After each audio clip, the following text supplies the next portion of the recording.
보통 이 글쓰기라던가 영화의 기본 구조를 보면은요, 서론, 그리고 본론, 그리고 결론으로 이루어지는데, 요즘에는 이 세 가지를 떠나서 한 가지가 더 있는 거 아셨습니까?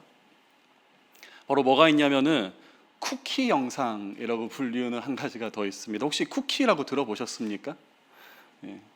보통 이 한 편의 영화가 1시간 반에서 2시간 정도 이어질 때 이 쿠키라고 불리우는 영상은 본편이 모두 끝나고 나서 자막이 다 올라간 뒤 마지막에, 그것도 아주 잠깐, 길어야 한 3분에서 5분 정도 되는 이 짧은 구간을 두고 쿠키 영상이라고 부르는데, 이 짧은 장면이, 이 짧은 쿠키 영상이 관객들의 큰 호응과 그리고 큰 기대를 받는 이유가 무엇인가 하면, 바로 이 쿠키 영상에는 다음 이야기의 내용을 살짝 공개한다라거나 아니면 다음 편의 장면들을 아주 감질나게 보여주기 때문입니다.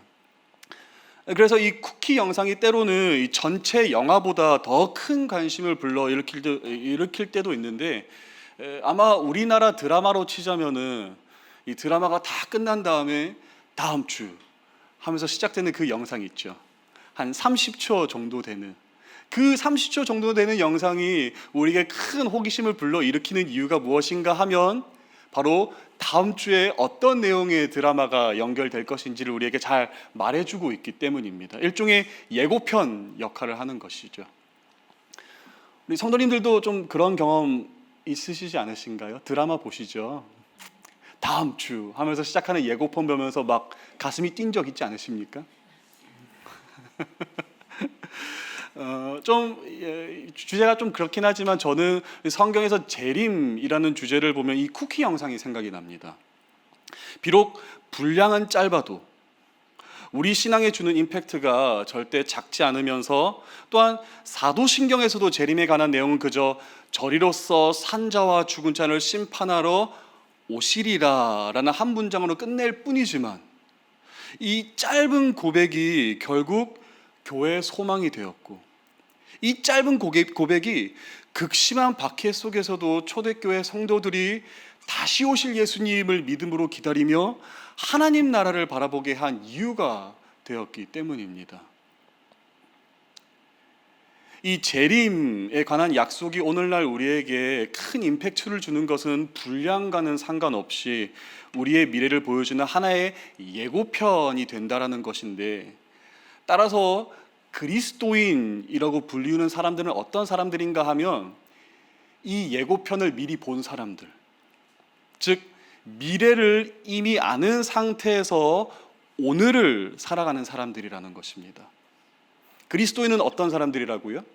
미래를, 이 끝을, 결말을 이미 아는 상태에서 오늘 하루를 살아가는 사람들이라는 것입니다. 우리는 인생의 끝에서 무엇이 우리를 기다리는지를 아는 사람들이고, 온 세계와 만물이, 역사가 어떤 마지막을 맞이하게 될지를 모두 아는 사람들이라는 것인데, 근데 그럼에도 불구하고 때로는 우리가 끝을 알고 내용을 전부 아는 영화를 다시 보게 된다 할지라도 여전히 우리에게 긴장감을, 우리에게 좀 걱정을 안겨주는 영화들이 있다라는 것입니다. 우리는 훗날 예수님이 반드시 다시 오셔서 우리에게 참 승리를 주실 것이라는 사실을 너무나도 잘 알고 있지만, 때로는 당장 오늘이 너무 힘들다 보니 미래가 전혀 기다려지지 않고, 때로는 오늘이 너무 괴롭다 보니 미래에 나에게 주어질 영광을 기대하는 것조차 참 버거울 때가 있다는 것입니다. 우리는 분명히 알지 못하는 게 아니거든요.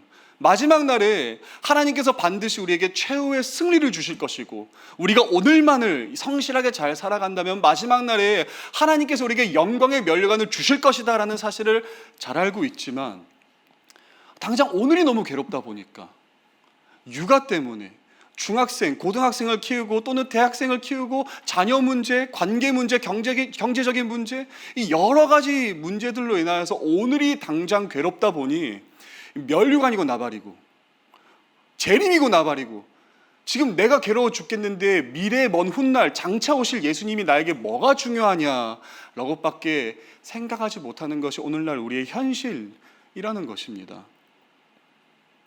그렇게 어쩌면 이 그리스도인들에게 있어서 가장 큰 문제는 미래가 아니라 오늘일지도 모르겠습니다.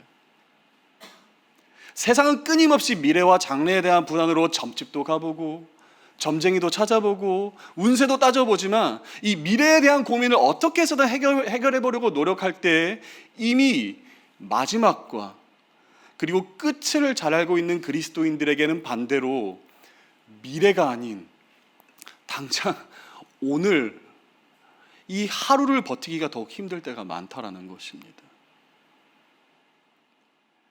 이토록 하루하루가 힘들고 어렵기만 할 때 우리는 도대체 어떻게 해야만 장차 다시 오실 예수님을 준비하고 오늘을 승리하며 살아갈 수 있는 것일까요? 재림을 기다리는 그리스도인들의 오늘의 삶은 과연 어떤 모습이어야 하는 것일까요? 오늘 저희는 함께 본문으로 누가복음 12장 말씀을 보았는데, 누가복음 12장은 전체적으로 이 종말이라는 사건을 앞두고 우리 그리스도인들이 반드시 다시 오실 예수님의 재림을 기대하며 가져야 할 경각심에 관해서 말씀하고 있습니다. 우리에게 종말이 가까웠는데 이 종말을 앞두고 어떤 경각심을 가지고 살아야 하는가에 대한 말씀을 누가복음 12장에서 나누고 있는데, 1절을 보면 그동안에 물이 수만 명이 모여 서로 밟힐 만큼 되었더니 라고 말씀할 정도로 많은 제자와 사람들 앞에서 예수님은 말씀하기 시작하셨다라고 하는데, 이 누가복음 12장의 내용은 우리가 크게 두 가지로 재림을 기다리는 그리스도인의 두 가지 핵심 태도로 한번 나누어 볼 수 있습니다. 재림을 기다리는 그리스도인들에게는 어떠한 태도를 가지고 살아야 하는 것일까요? 첫 번째, 바리새인들 즉 세상의 평가를 겁내지 말라라는 것입니다. 당시 바리새인들의 이 사회적 영향력은 절대적이었습니다. 그들은 로마의 총독이었던 빌라도조차 정치적으로 압박해서 하나님의 아들이신 예수님을 죽일 정도로 힘 있는 집단이었기 때문에 그 파괴력에 관해서는 이미 이스라엘 백성들 모두가 한 명도 빠짐없이 너무나도 잘 알고 있는 사실이었을 것입니다. 근데 우리 예수님은 이 모든 사실을 잘 알고 있는 이스라엘을 바라보시면서 하셨던 말씀이 무엇인가 하면 바리새인들의 평가를 절대 두려워하지 말라라고 가르치셨던 것입니다. 함께 말씀을 보실까요? 누가복음 2장 4절에서 5절. 내가 내 친구 너희에게 말하노니 몸을 죽이고 그 후에는 능히 더 못하는 자들을 두려워하지 말라. 마땅히 두려워할 자를 내가 너희에게 보이리니 곧 죽인 후에 또한 지옥에 던져 넣는 권세 있는 그를 두려워하라. 내가 참으로 너희에게 이르노니 그를 두려워하라. 이 세상의 평가를 두려워하지 않고 오히려 하나님을 두려워하고 오히려 하나님을 경외하는 삶, 그것이 바로 재림을 기다리며 오늘을 승리하는 그리스도인이 가져야 할 첫 번째 모습인 것입니다. 저는 최근에 아내와 함께 러닝을 시작했거든요. 혹시 러닝 좋아하시는 성도님들 계십니까? 요즘 우리나라의 참 붐인 스포츠이기도 하죠. 러닝을 시작하면서 아내와 함께 뭘 또 시작했냐면 1시간을 쉬지 않고 한번 달려보자. 여러분 1시간을 쉬지 않고 달려본 적 있으십니까?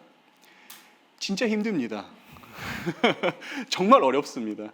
근데 1시간 달리기를 할 때 가장 힘든 시간대가 어떤 때인지 아세요? 물론 60분, 1분, 1초 하나도 빠짐없이 다 힘듭니다. 그런데 그 중에서도 가장 힘든 때가 언제인가 하면 바로 마지막 2분 남겼을 때 진짜 힘듭니다. 숨이 그냥 턱 밑에까지 턱턱 차는 것 같고 종아리는 터질 것 같고 날씨는 너무 더워서 그냥 당장이라도 바닥에 드러누워 쉬고 싶은 마음이 굴뚝 같은데, 그럼에도 불구하고 포기하지 않고 그 마지막 2분을 계속해서 달리는 이유가 무엇인지 아십니까? 정신 나갔기 때문에? 아닙니다. 너무 쉬고 싶은데 그럼에도 불구하고 2분을 포기하지 않고 달리는 이유는 무엇인가 하면 지난 58분이 아까워서 계속 달리는 게 아니라 이제 조금만 더 하면 끝난다라는 사실이 우리 부부를 계속해서 달리게 만든다라는 거예요. 이제 코앞에 목적지가 있고 끝이 멀지 않았다라는 그 사실이 그 마지막 2분을 버티게 하는, 도저히 과학적으로는 어떻게 설명할 수 있지는 모르겠지만은 이제 곧 끝난다라는 사실이 우리 부부에게 힘을 주더라는 것입니다. 사랑하는 여러분, 오늘도 이 인생이라고 불리우는 우리 경주, 오늘 우리의 하루, 아무리 고되고 아무리 힘들고 버티기 어렵다 할지라도 절대 포기하지 말아야 할 것은 마지막 날에 최후의 승리와 이 면류관을 주시며 우리를 칭찬하실 하나님 아버지가 계시기 때문입니다. 그러므로 잠깐 우리의 마음을 어렵게 할 그 세상의 평가와 시선을 절대 두려워하지 마십시오. 끝이 머지 않았습니다. 오히려 우리의 완주를 기다리시며 영원을 우리에게 선물로 허락하실 하나님을 경외하는 우리 모두가 될 수 있기를 주님의 이름으로 축복합니다. 두 번째, 누가복음 12장에서 말씀하고 있는 것은 완성은 주인의 몫임을 기억하는 태도를 가지는 것입니다. 완성은 주인이 하시는 일이라는 거예요. 예수님의 다시 오심, 즉 재림이라는 것은 성경에서 완성을 의미합니다.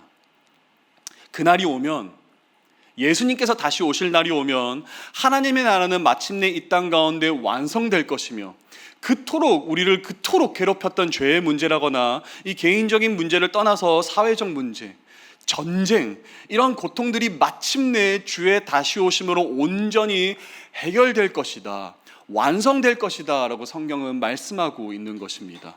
요한계시록 21장 3절에서 4절 말씀 제가 읽어보겠습니다. 내가 들으니 보좌에서 큰 음성이 나서 이르되, 보라, 하나님의 장막이 사람들과 함께 있음에 하나님이 그들과 함께 계시리니 그들은 하나님의 백성이 되고 하나님은 친히 그들과 함께 계셔서 모든 눈물을 그 눈에서 닦아주시니 다시는 사망이 없고 애통하는 것이나 곡하는 것이나 아픈 것이 다시 있지 아니하리니 처음 것들이 다 지나갔음이로라. 이 예수님의 다시 오심은 세상 모든 것의 완성, 세상 모든 것의 회복을 의미합니다. 근데 예수님이 다시 오실 때 세상 모든 것이 완성이 되고 세상 모든 것이 회복될 것이다 라는 말을 우리가 돌려 말해 보잖아요. 어떤 의미가 담겨 있냐면, 어떤 문제들은 예수님께서 다시 오실 때까지는 절대 해결되지 않을 문제들도 반드시 있을 것임을 동시에 암시하고 있는 것입니다. 어떤 병들은 예수님이 다시 오실 때까지 치유되지 않을 수도 있으며, 어떤 괴로움들은, 어떤 슬픔들은, 어떤 고민들과 아픔들은 예수님께서 다시 오시기 전까지는 절대 해결되지 않을 것들도 있을 것임을 오늘 성경은 말씀하고 있는 것입니다. 아마 이런 사실을 접하게 될 때 마음 한켠에 아쉬움이라거나 실망을 느끼지 않는 사람들은 아마 없을 것입니다. 내 인생의 문제들이, 내 사랑하는 사람들의 그 아픔들이 내가 아무리 기도할지라도 오늘 그리고 당장 해결되지 않을 수 있다는 사실이 어떻게 쉽게 이해될 수는 있겠습니까? 근데 여러분, 우리는 도대체 왜 오늘 당장 해결되지 않는 그 문제들을 바라보며 실망하는지 한번 돌아볼 필요가 있을 것 같습니다. 우리는 도대체 왜 어떤 문제들은 주님께서 다시 오실 때까지 해결되지 않을 것이다 라는 사실 앞에서 깊은 아쉬움과 실망을 느끼며 낙심하게 되는 것일까요? 그것은 어쩌면 청지기로서의 우리의 정체성을 잊어버렸기 때문일지도 모르겠습니다. 청지기로서의 우리의 신분을 잊고 살았던 것은 아닌지 한번 돌아볼 필요가 있다라는 것입니다. 우리는 청지기입니다. 청지기는 주인이 언제 다시 오실지 모르지만 그저 주인이 다시 오실 때까지 맡겨진 자신의 역할에 성실히 임하는 사람일 뿐입니다. 그 이상도, 그 이하도 아닙니다. 함께 말씀을 보시겠습니다. 누가복음 12장 42절에서 43절. 주께서 이르시되 지혜 있고 진실한 청지기가 되어 주인에게 그 집 종들을 맡아 때를 따라 양식을 나누어 줄 자가 누구냐? 주인이 이를 때에 그 종이 그렇게 하는 것을 보면 그 종은 복이 있으리로다. 여기서 중요한 것은 청지기는 결코 아무것도 하지 않는 수동적인 사람이 아니라는 점입니다. 그는 주인이 맡긴 종들에게 때를 따라 양식을 나누어 주는 일을 맡은 사람으로 매우 적극적이고 구체적인 업무가 주어졌던 사람이자 돌봄과 분배야말로 바로 그에게 맡겨진 사명이었습니다. 그런데 방금 읽은 말씀의 43절을 보면 주인이 이를 때에 그 종이 그렇게 하는 것을 보면 주인이 다시 돌아오셨음에도 불구하고 그 종이 멈추지 아니하고 그 주인이 그 종에게 맡겨진 일을 계속하는 것을 보았을 때 주인은 다시 돌아오는 그날까지 돌봄의 사명을 끝까지 포기하지 않고 해내는 것이야말로 바로 그 청지기의 사명이다 라고 오늘 말씀은 고백하고 있는 것입니다.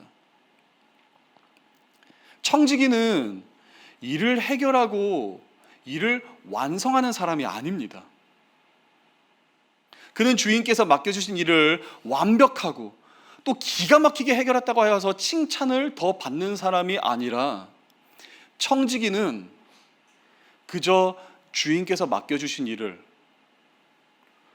비록 그가 언제 오실지는 몰라도 그저 묵묵히 성실하게 맡겨진 바 그 일을 실행하는 사람일 뿐입니다.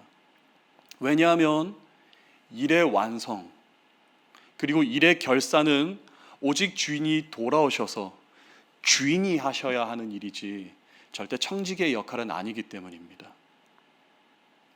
청지기에게 요구되는 것은 오직 충성일 뿐입니다.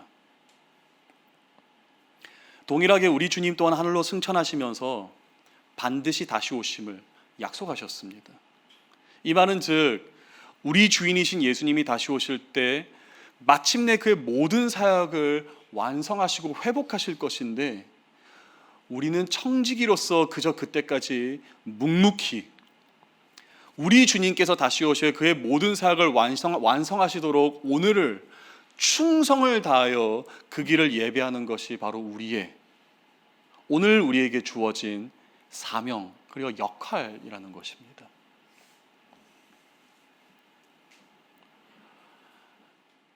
아무리 노력해도 삶에 진전되는 바가 보이지 않습니까? 아무리 말씀대로 살아보아도 변화가 없어 보이며 아무리 기도해도 내 소원이 이루어질 기미조차 보이지 않습니까? 괜찮습니다. 오히려 당연한 일입니다. 왜냐하면 우리는 그 문제들, 오늘 하루하루 우리가 맞닥뜨리게 되는 그 고민거리들, 그 문제들을 해결하고 마무리 짓기 위해서 부름받은 사람들이 아니라 우리는 그저 주인이 다시 오실 때까지 성실하게 묵묵히 오늘 하루를 그냥 지키도록 부름받은 사람들이기 때문입니다. 물론 마지막 날에 주인께서 우리의 성실함을 보시고 치하하시어 보상을 해주신다면 더할 나위 없이 좋겠죠. 행복하겠죠. 그러나 잘 아시죠? 보상을 받지 못하고 치하를 받지 못할지라도 그만인 것이 청지기입니다. 명한대로 하였다고 종에게 감사하겠느냐? 이와 같이 너희도 명령받은 것을 다 행한 후에 이르기를 우리는 무익한 종이라 우리가 하여야 할 일을 한 것뿐이라 할지니라. 사랑하는 높은 뜻 푸른 교회 성도 여러분, 성경과 또 사도신경을 통하여서 그가 다시 오시리라 라고 고백하고 우리의 신앙을 고백하는 것은 우리 주님께서 훗날 반드시 하나님의 나라를 이 땅 가운데 완성하실 것이다 라는 것을 믿는 것이기도 하지만, 동시에 또한 이 고백에는 예수님 다시 오실 것입니다 라는 이 고백에는 우리가 우리 삶의 해결자가 아닌, 우리가 우리 삶의 주인이 아닌, 우리는 그저 진정한 주인이신 그분의 한낱 청지기임을 고백하는 것입니다. 우리는 우리의 임무는 이를 완성하는 것에 있는 것이 아닌, 우리를 그 짓누르는 그 문제를 해결하는 것에, 완성하는 것에 있는 것이 아닌, 우리 주인의 다시 오심을 성실하게 기다리며 실망하지 않고 그 길을 예비하는 것에 있음을 다시 한번 고백하게 되는 놀라운 은혜가 오늘 우리 모두에게 있기를 주님의 이름으로 축복합니다. 선한 청지기는 주인 외에 다른 사람의 평가를 두려워하지 않습니다. 선한 청지기는 주인 외에 다른 사람의 말씀도 명령도 듣지 않습니다. 선한 청지기는 오늘 하루하루 겪게 되는 고난에 일일이 연연하지도 않고 실망하지도 않습니다. 왜냐하면 그에게 있어서 최고의 보상이자 상급은 바로 주인의 다시 오심, 그것에 있기 때문입니다. 그러므로 사랑하는 여러분, 다시 오실 예수님을 두려워하십시오. 세상을 두려워하지도 말고 바리새인을 두려워하지도 마십시오. 오직 하나님 한 분만을 경외함으로 충성을 다하여 오늘 하루를 성실히 살아가는 우리 모두가 될 수 있기를 우리 주 예수 그리스도의 이름으로 축복합니다.